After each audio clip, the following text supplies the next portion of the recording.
Indian oil corporation லிமிடெட்ல ஒரு சூப்பரான job vacancy வந்திருக்கு. இன்ஃபர்மேஷன் தரேன் நோட் பண்ணி வச்சுக்கோங்க. ஆனா எப்பயோ போட்டிருக்க வேண்டியது. பட் ஆனா கொஞ்சம் லேட் ஆயிடுச்சு. இன்னும் ஒரு 3 to 4 டேஸ் தான் இருக்கு ஜாப்க்கு நீங்க அப்ளை பண்றதுக்கு. முக்கியமான விஷயம் என்னன்னு சொல்லி பார்த்தீங்கன்னா, இந்த எக்ஸாமுக்கு நீங்க செலக்ட் ஆகணும்னா, இந்த எக்ஸாமுக்கு எந்த ஒரு ரிட்டன் டெஸ்ட்டோ, இல்ல கம்ப்யூட்டர் டெஸ்ட்டும் கிடையாது. உங்களோட டாக்குமெண்ட்ட வெரிஃபை பண்ணிட்டு மெரிட் லிஸ்ட்ல அவங்க எடுத்துப்பாங்க. ஸோ ரொம்ப சிம்பிளான process.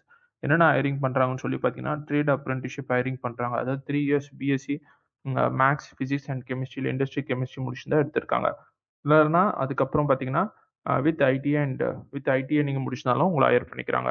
3 years diploma in chemical, petrol chemical, mechanical engineering, electrical engineering எல்லா ஜாப் ஆப்பர்ச்சுனிட்டியும் சேர்த்து கிட்டத்தட்ட 2,800 ஜாப் வேகன்சி அனௌன்ஸ் பண்ணியிருக்காங்க.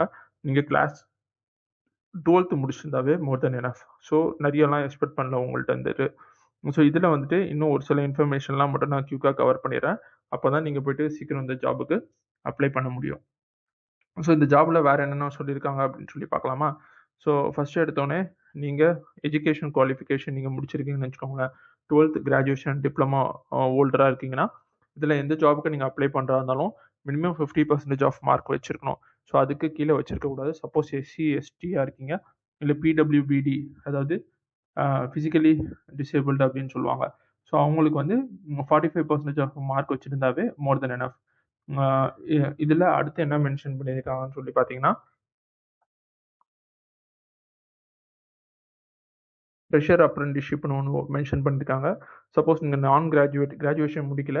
பட் ஏதாவது ஒரு இன்ஸ்டிடியூஷன் ட்ரெய்னிங் இல்ல ஸ்கில் ட்ரெய்னிங் முடிச்சிருக்கீங்கன்னா, அந்த டைம்ல உங்கள அப்ரென்டிஸ்ஷிப் ஆக்ட்க்கு கீழ எடுத்துப்பாங்க. சப்போஸ் உங்கள வந்து கிளாஸ் 12th தான் முடிச்சிருக்கீங்கன்னா, டொமஸ்டிக் டேட்டா என்ட்ரி ஆப்பரேட்டர் மாரி கூட எடுக்கிறதுக்கான வாய்ப்பு அதிகமா இருக்குன்னு மென்ஷன் பண்ணியிருக்காங்க. இன்னும் அது நெறைய டீட்டெயில்ஸ் குடுத்துருக்காங்க. ஒண்ணு ஒண்ணா நம்ம பார்க்கலாம். ஸோ இதெல்லாம் வந்து ஃபுல்லா அவங்க என்னென்ன ஸ்டெப்ஸ் ஃபாலோ பண்றாங்க அப்படின்னு சொல்லி குடுத்துருக்காங்க. ஏஜ் லிமிட் குடுத்துருக்காங்க. ஏஜ் லிமிட் பார்த்தீங்கன்னா, உங்களுக்கு 18 இயர்ஸ்லேருந்து 24 இயர்ஸ்க்குள்ள இருக்கணும். நீங்க 30/11/2025 டேட் எடுத்து பார்த்துட்டாங்கன்னா, நீங்க வந்து 24 இயர்ஸ்க்கு மேல கிராஸ் பண்ணியிருக்க கூடாது. மேக்ஸிமம் 24 இயர்ஸ் தான் லிமிட். அதுக்கு மேல கிராஸ் பண்ணிருந்தா உங்கள ரிஜெக்ட் பண்றதுக்கான வாய்ப்பு அதிகமா இருக்கு. ஆ மார்க் ஷீட் பார்த்தீங்கன்னா, ஆ so class 10th examination mark எடுத்திருக்காங்க. இன்னும் ஒரு சில டீட்டெயில்ஸ் தெளிவா குடுத்துருக்காங்க. ஆ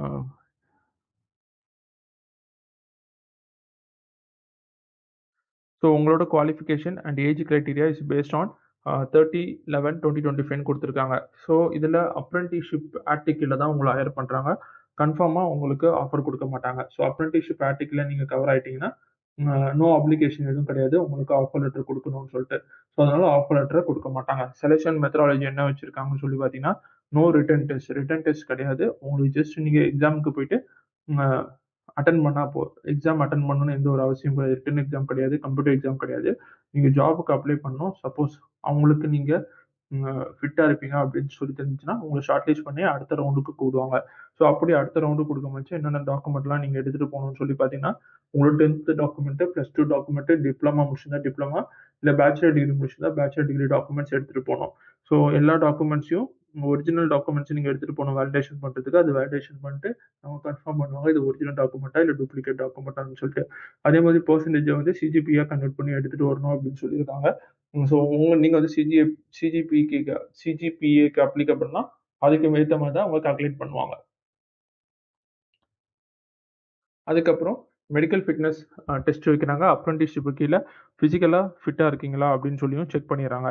சப்போஸ் நீங்க பிசிக்கலா ஃபிட்டா இல்ல அப்படின்னு சொன்னா, இந்த ஜாப்க்கு உங்கள ஹையர் பண்ண மாட்டாங்க. So medical examination of disability எடுக்கும் பட்சம் right of person disability act 2016 கீழ டிசேபிள்டு வந்து எந்த கிரைட்டீரியால நீங்க போறீங்க அப்படின்னு சொல்லி பார்த்து தான் உங்கள ஹையர் பண்ணுவாங்க.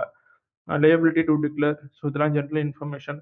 அதே மாரி உங்களுக்கு சேலரி பே பண்ண மாட்டாங்க. ஒன்லி ஸ்டைஃபண்ட் மட்டும் தான் பே பண்ணுவாங்க. ஸ்டைஃபண்ட் பே பண்ண மச்ச அந்த அப்ரென்டிஸ்ஷிப் ஆக்ட் கீழ நீங்க என்ன டிகிரில ஃபாலோ ஆகுறீங்களோ அதுக்கேத்த மாரி ஸ்டைஃபண்ட் பே பண்ணுவாங்க. சப்போஸ் ஐடிஐ முடிச்சிருந்தா ஐடிஐ கீழ பே பண்ணுவாங்க. இல்ல நீங்க பேச்சுலர் டிகிரினா பேச்சுலர் டிகிரி, டிப்ளோமா டிகிரினா டிப்ளோமா டிகிரி கீழ பே பண்ணுவாங்க.